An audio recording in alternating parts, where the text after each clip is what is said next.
In today's video, I'm going to teach you how to get back the classic Outlook view in Microsoft 365. If you're someone who's recently noticed that the familiar Outlook interface you know and love has changed, don't worry. I'm here to help guide you through the process of restoring the classic ribbon look in just a few simple steps. This is a concise guide, so stay with me as we walk through it together. Let's start by opening your web browser and heading over to the Microsoft Outlook website. This is where you'll begin the journey to reclaim your classic view. Simply type in the URL or search for Microsoft Outlook in your preferred search engine. Once you're at the Outlook homepage, look at the top right corner of the screen. You should see a sign in button prominently placed there. Go ahead and click on that. After clicking the sign in button, you'll be prompted to enter your email and password.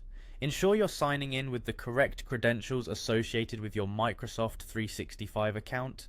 If you've forgotten your password, there's typically an option right there on the screen to help you recover or reset it. Once you're signed in, you'll be taken to your Outlook mailbox. Now observe the right hand corner just below your profile icon. You might see a small down arrow there. Clicking this arrow is your next step. This will open up a drop-down menu that contains various options and settings related to your Outlook interface. What you're looking for in this menu is the option labeled Classic Ribbon. When you click on Classic Ribbon, it will instantly rearrange your interface to resemble the classic Outlook view. This not only brings back the visual layout you're accustomed to, but also restores the functionality and experience that many users find intuitive and efficient.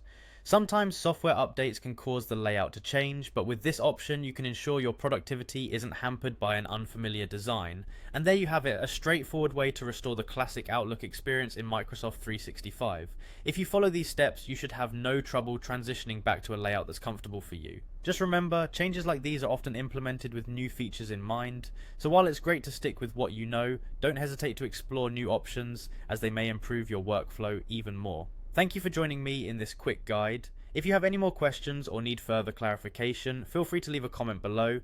Don't forget to like and subscribe for more helpful tips and tutorials. See you next time.